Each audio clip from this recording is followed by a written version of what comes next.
말라기 첫 번째 묵상입니다. 구약 성경 말라기서 1장 1절 말씀 봉독합니다. 여호와께서 말라기를 통하여 이스라엘에게 말씀하신 경고라. 말라기는 구약 성경 끄트머리에 배치된 마지막 책이자 마지막 선지서죠. 1절에서 언급한 바와 같이 말라기란 명칭은 사람의 이름이고 그는 하나님의 계시를 받은 인물로 등장합니다. 말라기가 어떤 사람인지 알 수 있는 자료는 극히 드물어요. 다만 본문의 기록을 통해 몇 가지 제한된 정보만 얻을 수 있을 뿐입니다.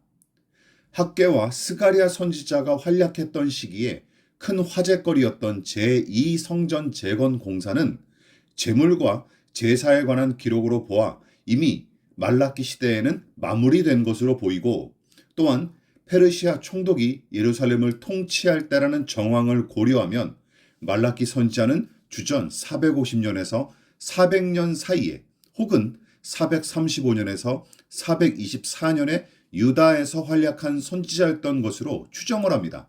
물론 진보적인 신학자들 가운데서는 말라기가 나의 사자라는 뜻을 지녔다는 데서 하나님의 명령을 떠받드는 어떤 익명의 인물이나 믿음의 공동체를 나타내는 이름으로 보기도 하죠.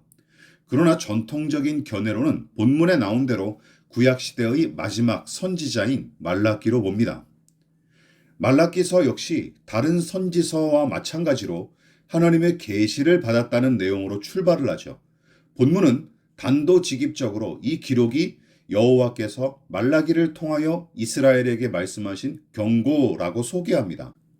말라기서를 비롯한 선지서들의 특별한 성격을 확연하게 나타내주는 구절이죠. 그렇다면 먼저 여기에 기록된 말씀은 과연 어디서 기인한 것일까요? 여호와께서 말씀하셨다, 즉 이 계시의 기원이 하나님이심을 분명히 밝히고 있습니다. 다른 말로 사람이 의도한 바나 사상에서 나온 게 아니라는 뜻입니다. 그것이 철학과 계시의 차이점이죠.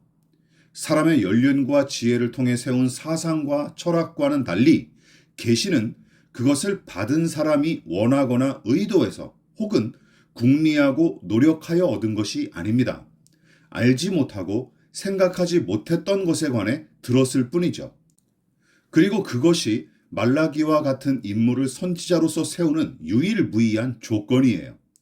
그러니까 자신의 자격과 처지와는 상관없이 하나님의 말씀을 받은 사람이 바로 선지자, 예언자입니다. 또한 구약의 모든 선지서와 여타 선지자들과 마찬가지로 하나님은 말라기를 통하여 말씀하십니다. 하늘에서 거대한 스피커를 내려보내셔서 직접 말씀하셔도 될 텐데 하나님은 대개 우리와 별반 다르지 않은 사람들을 통해 당신의 뜻을 계시하고 전하게 하셨죠. 그런 방법을 쓰는 이유가 여러 가지 있겠지만 그중 하나를 꼽자면 다음과 같습니다.